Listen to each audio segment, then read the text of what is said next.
Hi, my friend. Are you ready to be found online wherever your dream clients are searching? Are you looking to make your marketing make sense? Do you want to be able to confidently make decisions about your marketing so that you can stop wasting your time and money and really know what to focus on to grow your business? If so, you are in the right place, and I am so excited to have you here. Let's jump right in. Hi, and welcome back to the podcast. Today, I want to talk to you about creating a content calendar for your small business. This is going to make your life easier when you try to create content for your website or blog. So, as a small business owner who is interested in SEO, you want to be able to be found by your customers wherever they're searching, whether it's Google, Bing, Yahoo, ChatGPT, Claude, the Google AI overviews, Gemini. We don't care where they're searching. We want to know that they're going to find us because we can help them. And if we can get in front of them, then we can hopefully bring them into our world, provide value, build that relationship, and start to really get to know them and help them and be somebody that they like, know, and trust and want to work with. So you've probably heard somebody, could have been me, could have been someone else, tell you, you need to create content on a regular basis. And it may have left you wondering, how in the world am I going to do that? What am I going to write about? Or how am I ever going to fit that into my schedule with all the other things that I have to do?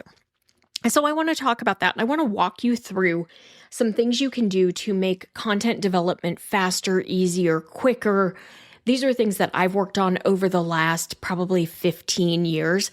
I look at content development now as an excitement because each blog post that I write or each podcast episode that I record is another way to connect with you, the listener or the reader, with the information that you need that helps you learn how to do this to grow your business so that when you are ready to work with somebody, hopefully, you're going to want to work with me.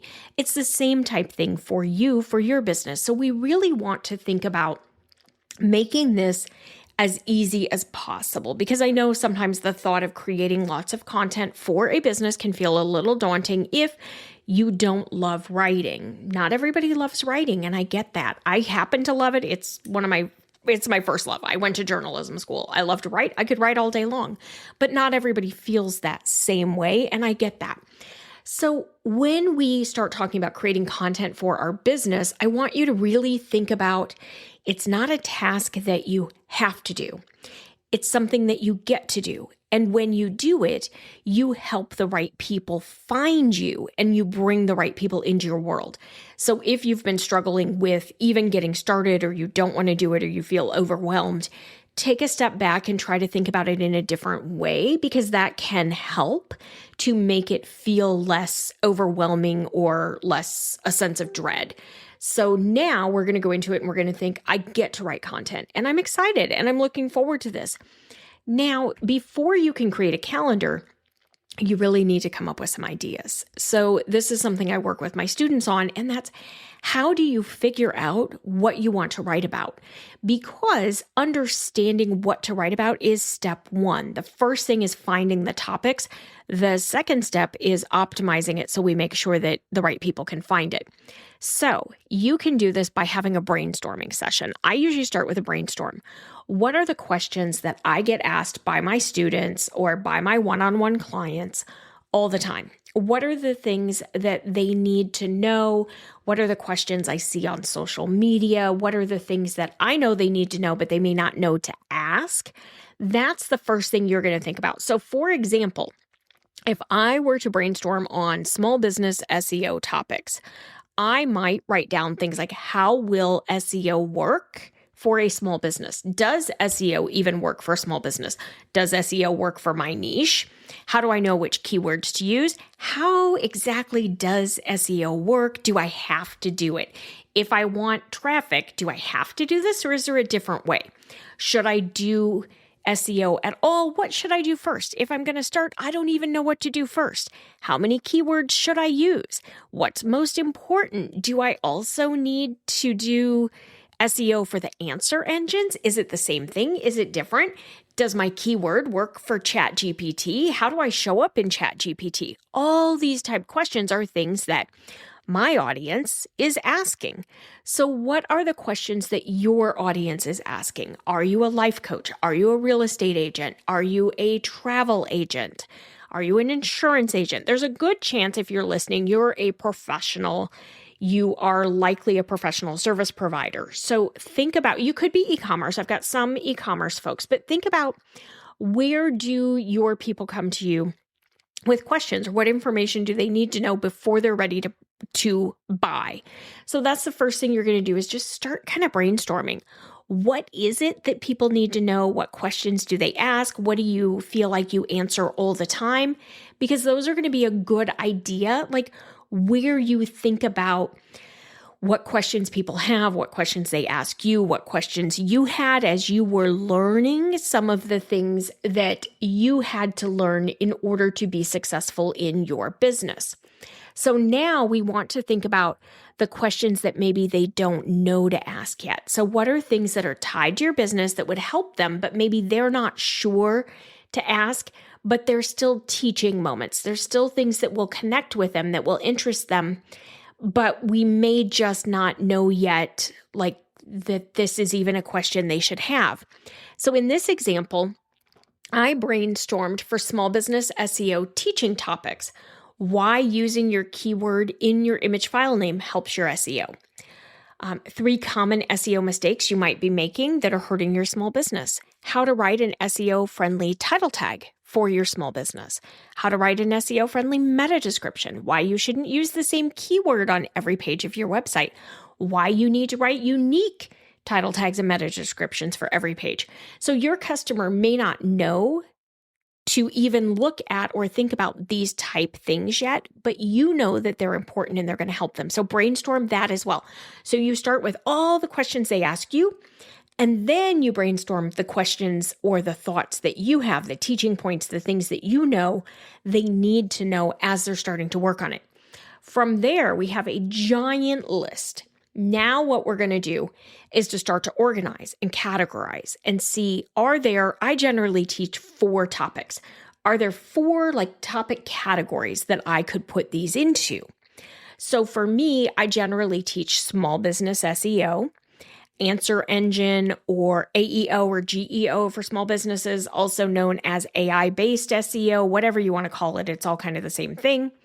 Podcast SEO, and then online marketing for small business owners. So I make a point of trying to cover those 4 different areas in my content, because those are 4 different areas that are helpful to my audience. So you're going to do the same thing. As you look at your ideas, I want you to think about your products and services, and I want you to think about how you could put these ideas into categories that would tie back to your products or services. Because again, my friend, you are an entrepreneur, which means we need the right people coming into your world, and the right people coming into your world are the people who are interested in buying what you sell, because that's the only way you're going to make money. We want to make sure there's a line direct through from the content that you create to the product or the service that you offer, so that we're bringing people in who can help you. You can serve them, you can help them, but they're also going to help you build your business because they're interested in what you offer. We don't want to get a bunch of content created that doesn't have a conversion path, because then what's the point of bringing those people into your world, right? We want to make sure there's always a conversion path, because we're doing this for a business. So now you've got all these ideas you've brainstormed, and you've got your 4 topic areas. What you're going to do now, I generally like to plan out a quarter at a time. I used to plan my whole year in advance. And what I found is I prefer planning a quarter at a time, because I can kind of adjust if I want to adjust. And I like to think about, when am I doing a live launch? What am I focusing on for this quarter? Like, I want to make sure that I have good content that aligns with what's going on in the world so that it all feels cohesive within my business ecosystem. And that's what you want as well. So I started a quarter, and that just means if you've chosen 4 pillars, you need 3 of those topics for each pillar. And then what you're going to do is you're going to create your calendar. And if you're one of my students, you have the template for the calendar. If you work with me one-on-one, you also have access to that. So if you're in simple SEO content or we're working together one-on-one, don't go trying to recreate the wheel. I've got this for you.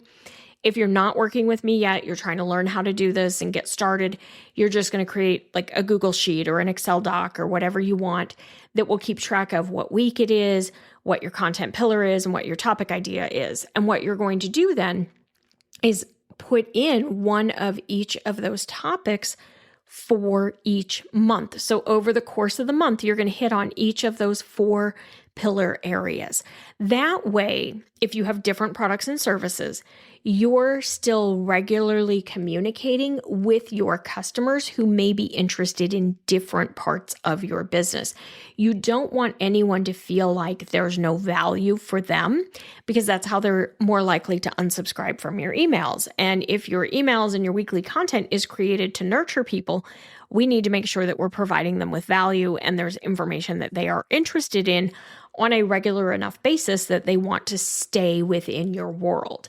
So that's how you get started with a content calendar. Once you have that content calendar and you know what you're writing for the course of the quarter, your life is much easier because you're not going to stare at a blank screen when it comes time to write. You're actually going to open your document. You're going to look and say, okay, it's June.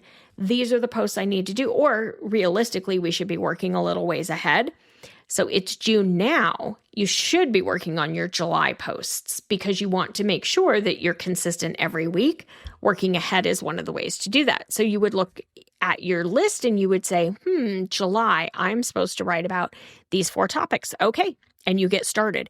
You do some keyword research, you do some answer engine research to understand what keyword to target, how to maybe title the blog post, what to include for the AI-based search. All of this I teach you in simple SEO content. So if you're really going to do this and you really want to understand and create, just come join me in the program. We're going to have a live launch again in just a couple of weeks, mid-July. The new group will be coming in. And I'm going to help you learn how to do all of this. So don't try to do it on your own if you're ready. Just plan on joining me in that program, and I will teach you exactly how to do this and look at anything that you have questions about and answer any questions that come up. Because my friend, questions come up when you're trying to figure this out. That is normal.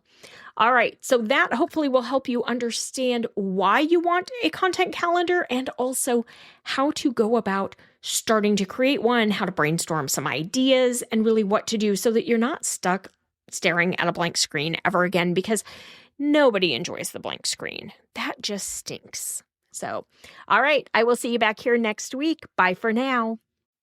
Thank you so much for joining me today. I hope you took away something very actionable that you can start to use in your business right away.